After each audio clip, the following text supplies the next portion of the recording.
Hola compañeros, soy Vanessa Silva y trabajo en el Hospital Veterinario Vexia de Madrid, en el Departamento Diagnóstico por Imagen. En esta ocasión voy a hablaros sobre la hernia diafragmática verdadera. ¿Qué es? ¿Cómo se produce y cómo la diagnosticamos?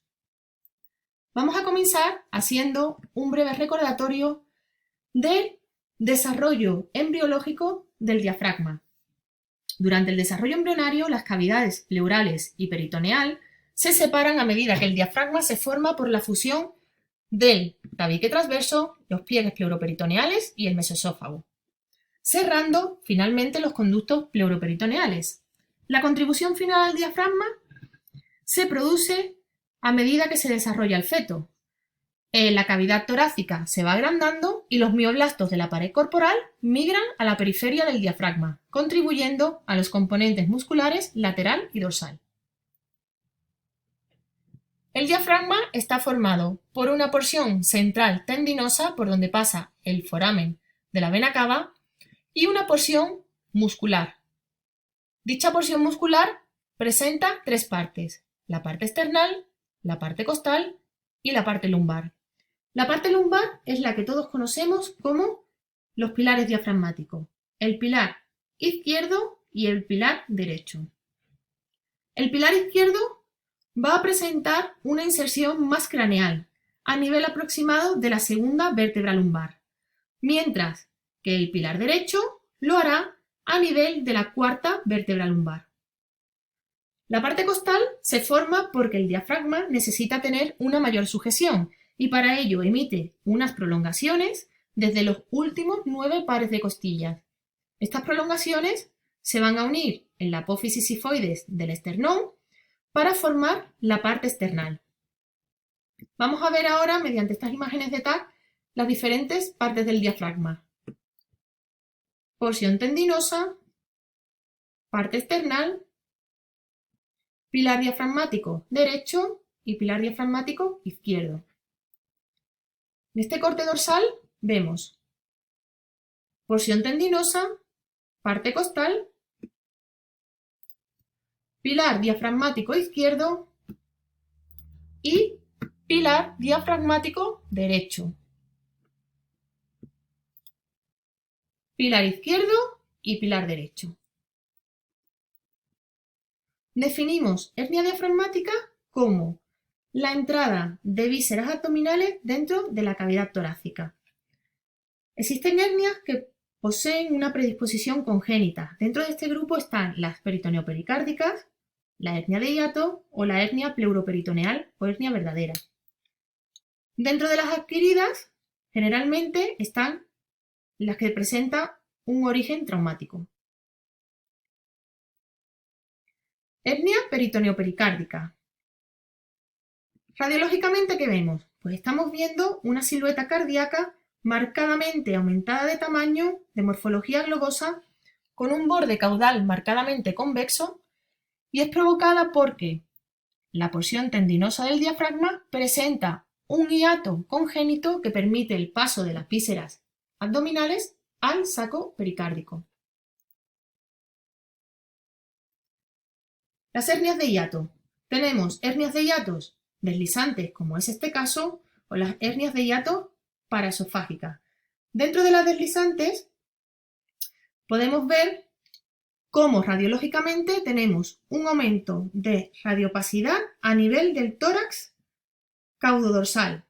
¿Por qué se produce? Pues porque parte del estómago, generalmente el cardias, se introduce por el hiato esofágico. Las hernias diafragmáticas traumáticas se producen habitualmente en la porción muscular del diafragma. Radiológicamente, ¿qué vemos? Pues vemos una discontinuidad del diafragma. Fijaros aquí, vemos el diafragma y no vemos continuidad. Estamos viendo que las vísceras abdominales están entrando dentro de la cavidad torácica.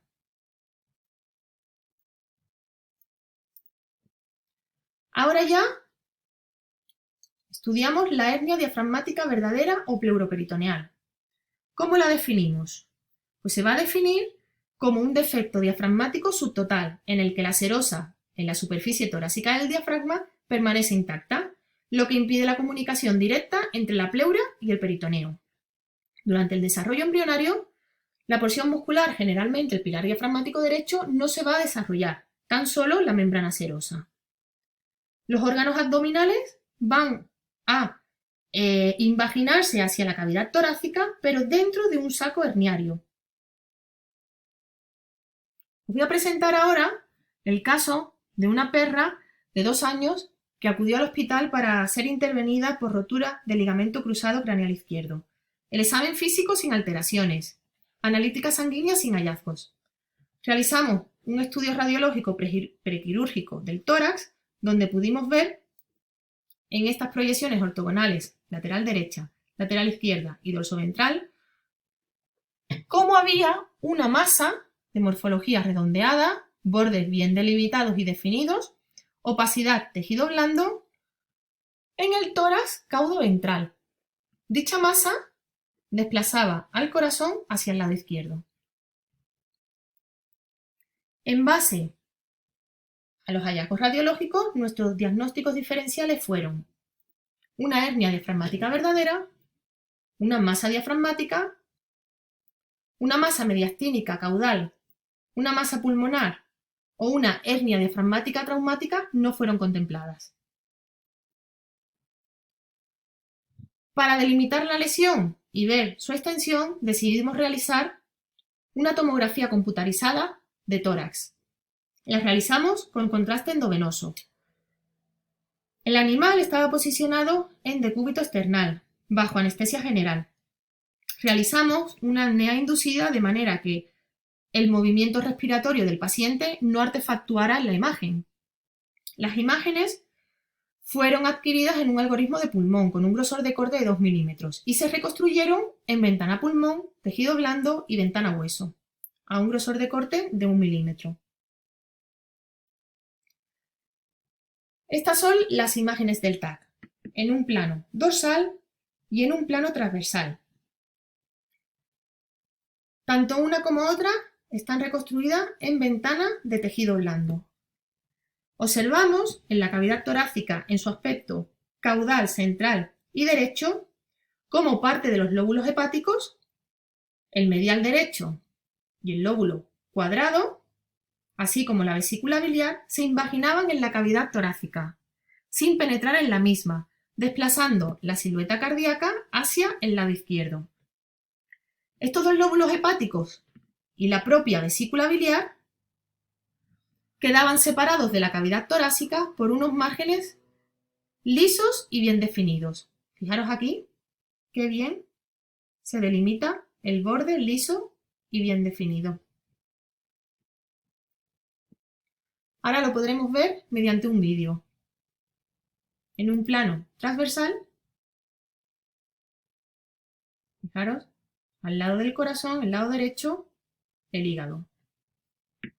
Y en un plano dorsal, estamos viendo el diafragma, cómo se invagina el hígado hacia la cavidad torácica sin penetrar en la misma.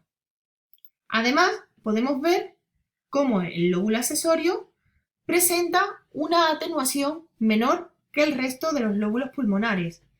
¿Por qué? Pues porque se pudo evidenciar que el bronquio lobar presentaba un colapso.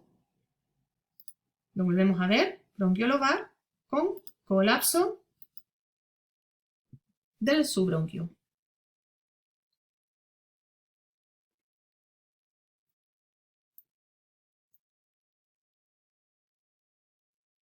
En base al TAC, nuestro diagnóstico definitivo fue una hernia diafragmática verdadera e incidental, con un desplazamiento mediastinal izquierdo, que ya había sido evidenciado mediante el estudio radiológico, y se pudo observar un enfisema pulmonar a nivel del lóbulo accesorio por colapso del bronquio lobar. ¿Qué pruebas diagnósticas, por tanto, podemos realizar en las hernias diafragmáticas? Pues podemos realizar una radiografía, una tomografía, una resonancia, una peritoneografía, pero en concreto, en la hernia diafragmática verdadera, la ecografía abdominal no nos va a servir de mucha información. Tan solo vamos a poder ver cómo las vísceras abdominales van a penetrar en la cavidad torácica, pero no vamos a poder evidenciar el saco herniario con claridad, la característica típica de este tipo de hernia. Si queremos realizar una peritoneografía, ¿cómo lo haremos? Pues inyectaremos contraste iodado no iónico a dosis de 1 ml/kg en la línea media del paciente a nivel del ombligo. Durante 5 minutos elevaremos el tercio posterior del paciente hacia craneal, de manera que el contraste vaya migrando hacia el diafragma. ¿Qué efectos secundarios podemos tener? Podemos tener una peritonitis, hipovolemia, insuficiencia renal, una hipersensibilidad o, en la mayoría de los casos, no tener ningún efecto secundario.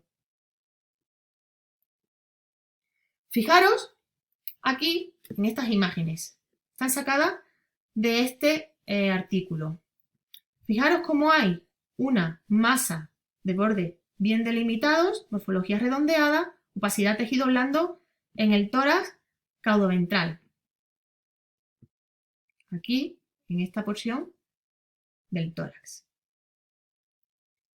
Realizamos la peritoneografía de manera que se va a ver contraste caudal al diafragma y en el tórax delimitado por un saco que es el saco herniario.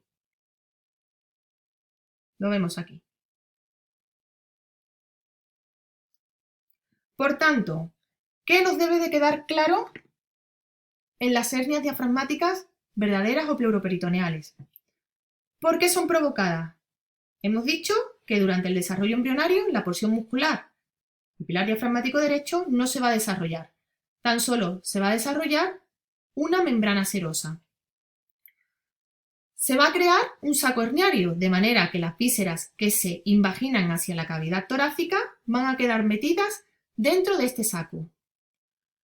El TAC es una técnica de diagnóstico con alta sensibilidad.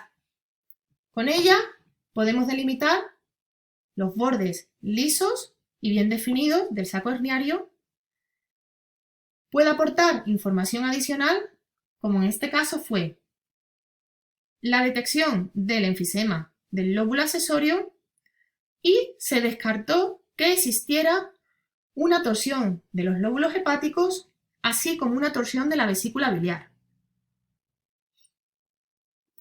Aquí os dejo una serie de artículos donde podéis estudiar dicha patología.